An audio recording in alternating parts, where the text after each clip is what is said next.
Twige Ikinyarwanda.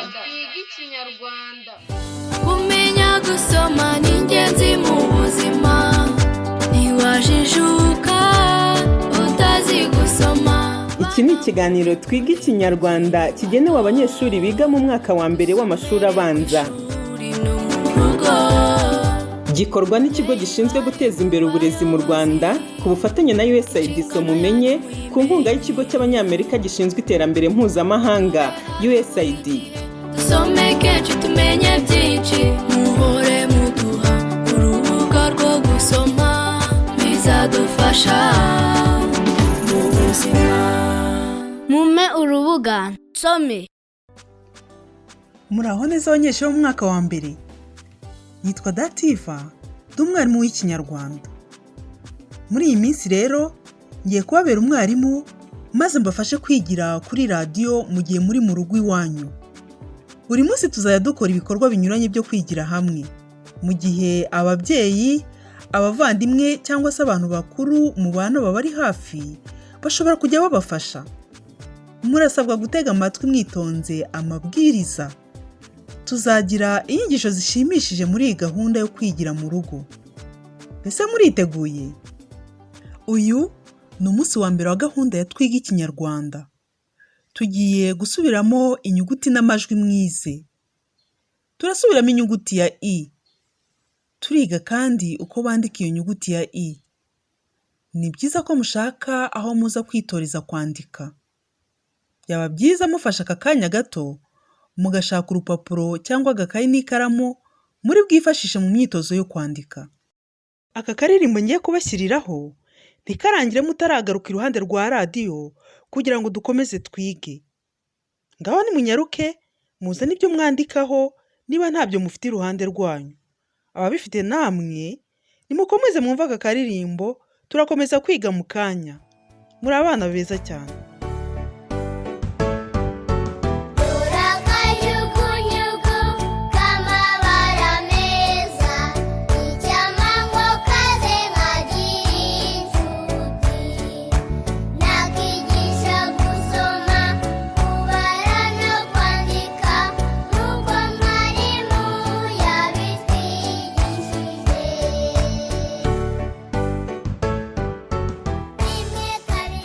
Uyu munsi tugiye kwiga ijwi I. Muribuka ko ku ishuri umwarimu wanyu yabigishije ijwi I. Nimureke rero dusubiremo iryo jwi I. Bana muteze amatwi radiyo, ndashaka ko tuvugira hamwe ijwi I. Ngaho nimwitegure turivugire hamwe. I.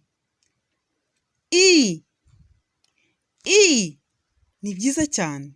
Ubu noneho ni umwanya wo gushaka ingero z'amagambo ari mu ijwi I. Ngaho nimutege amatwi mbahe urugero. Ibuye. Ibuye. Ibuye. Ijambo ibuye rifitemo ijwi I ku ntangiriro yaryo. Ngaho namwe nimufate akanya gato mushake amagambo yumvikanamo ijwi I. Ndagaruka nsanga muyabonye.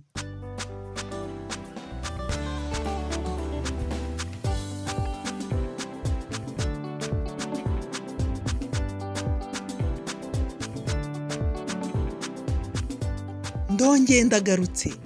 Yemwe bana muteze amatwi radiyo, ingero z'amagambo ari mu ijwi I mwayabonye? Ndizera ko amagambo arimo ijwi I mwayabonye mwese. Nimwihe amashyi.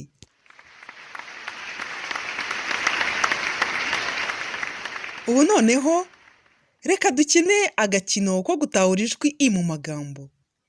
Ngiye kuvuga ijambo rimwe, birasaba ko unkurikira kugira ngo urebeshe ibikumwe byawe hejuru nk'ikimenyetso cyo kwemeza ko muri iryo jambo mvuze harimo ijwi I.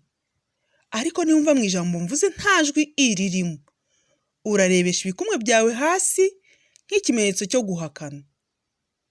Niba hari umubyeyi, umuvandimwe cyangwa undi muntu mukuru muri kumwe, ashobora kugufasha. Nimureke rero dutangire agakino kacu. Ijambo rya mbere ni itara. Reka nongere nsubiremo iri jambo. Itara. Ngaho nimurebeshe ibikumwe byanyu hasi cyangwa hejuru nyuma y'uko mwumva iryo jambo itara.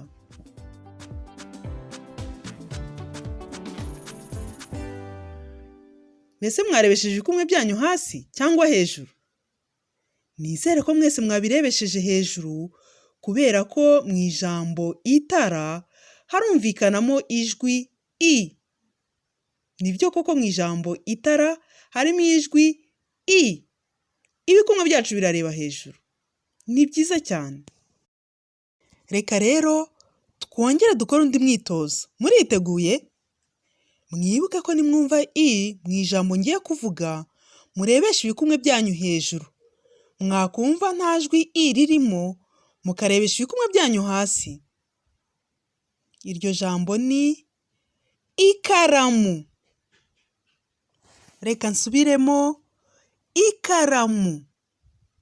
Ikaramu. Ngaho rero nimuhitemo kurebesha ibikumwe byanyu hasi cyangwa hejuru.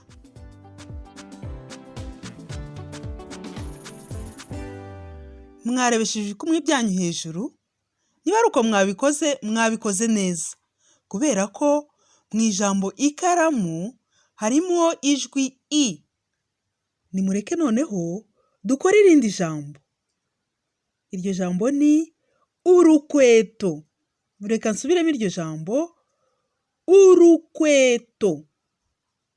Ngaho rero nimwongere muhitemo kurebesha ibikumwe byanyu hasi cyangwa hejuru nyuma yo kumvira ijambo urukweto.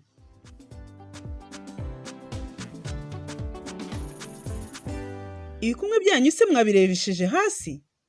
Nizeye ko mwese mwabirebesheje hasi kuko mu ijambo urukweto nta i yumvikanamo. Ni byiza cyane. Ijambo rya nyuma ni isabune. Isabune. Reka ndisubiremo neza. Isabune. Ngaho rero nimwongere muhitemo kurebesha ibikumwe byanyu hasi cyangwa se hejuru.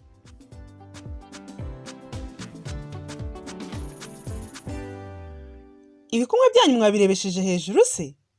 Niba ari uko mwabigenje, mwakoze neza cyane. Kubera ko mu ijambo isabune turumvamo ijwi i ritangira iryo jambo isabune. Ndizera rero ko mwabikoze neza mwese. Reka mbahembe aka karirimbo kabashimishe.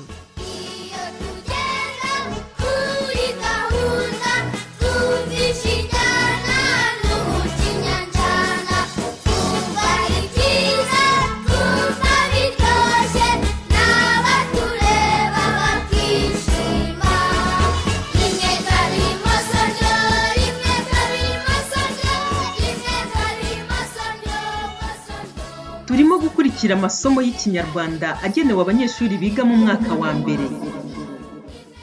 Yemwe banyeshuri muteze amatwi radiyo, ubu rero tugiye gukora umwitozo wo kwandika inyajwi i. Mbere yo kwandika, ndashaka ko buri wese abanza kwitegura neza, agafata ikaramu n'ikayi cyangwa urupapuro byo kwandikaho. Mbahaye akanya gato kugira ngo mwitegure ubundi dutangire.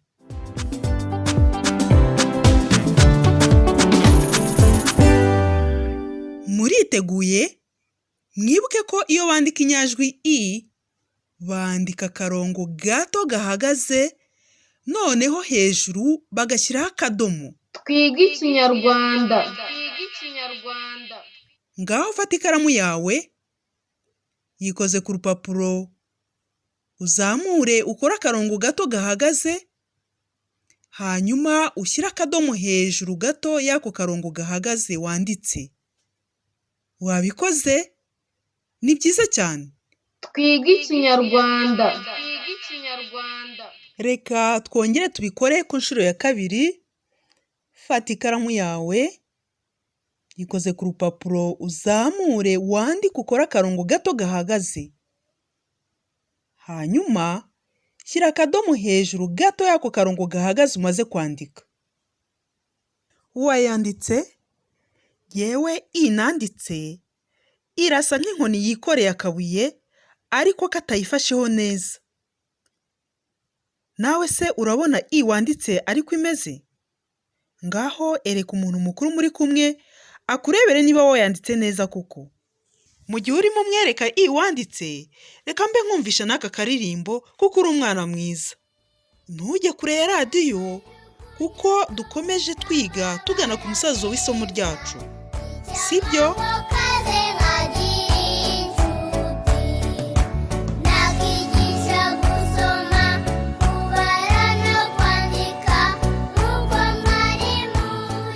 Ngaho rero andika za i nyinshi ku rupapuro rwawe hanyuma uzereke uwo muri kumwe. Reka mbashyiriremo akaririmbo mu gihe muri kwandika i mu ikayi cyangwa ku rupapuro rwanyu.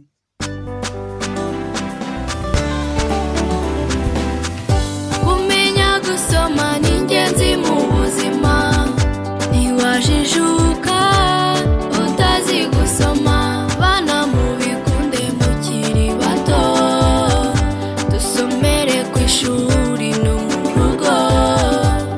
Babyeyi bari mu bayobozi, inshingano yanyu muyimenye.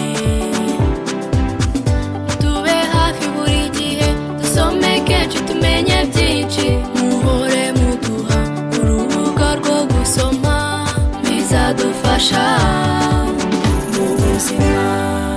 Mume urubuga nsome. Mwarangije kwandika i nyinshi? Ni byiza cyane. Yemwe bana, uyu munsi rero turangije gusubiramo inyuguti ya i. Mwabyishimiye? Ni byiza cyane. Hari imyitozo rero ibiri ngira ngo mbasabe kuza gukorera aho iwanyu mu rugo. Nimutege amatwi. Umwitozo wa mbere ni ugukomeza kwitoza mwandika iyo nyuguti ya i inshuro nyinshi. Nimurangiza kuzandika, muzereke abantu mubana babarebere ko mwazanditse neza. Murakurikiye? Umwitozo wa kabiri rero. Murashushanya igikoresho cyangwa ikindi kintu muzi gifite izina ryumvikanamo i. Urugero, ushobora gushushanya igiti kuko ijambo igiti ryumvikanamo ijwi i. Abana, nimumfashe dushimire UNICEF yaduhaye uburenganzira bwo gukoresha uturirimbo twiza mwumvise muri iki kiganiro. Yarakoze cyane. Mwibuke ko mu kiganiro gitaha tuzakomereza ku rindi somo. Muzongere rero mwibuke gutega amatwi radiyo. Ubwo rero ubutaha buri wese azaba afite ikaramu n'aho kwandika. Buri wese kandi azaba ari kumwe n'umuntu mukuru wo mu rugo uzajya umufasha. Ngaho rero mukomeze kwitwara neza no kuba abanyeshuri beza. Mukomeze kandi kuguma mu rugo. Ngaho buri wese nahita ajya gukaraba akoresheje amazi meza n'isabune. Tuzongera guhurira muri iyi gahunda yo kwigira Ikinyarwanda kuri radiyo. Nzasanga inyuguti ya i mukiyibuka neza uko bayandika. Ndabashimiye rero, naho utaha. Mwarimu wacu aradukunda cyane, atwigisha indirimbo zikatunezeza. Twajya gutaha tukamusezeraho. Bye bye bye, tuzabonana ejo. Urabeho mwari, tuzabonana ejo. Twige Ikinyarwanda. Iki cyari ikiganiro Twiga Ikinyarwanda gikorwa n'ikigo gishinzwe guteza imbere uburezi mu Rwanda ku bufatanye na USAID mumenye ku nkunga y'ikigo cy'abanyamerika gishinzwe iterambere mpuzamahanga USAID. Bizadufasha mu buzima. Mume urubuga nsome.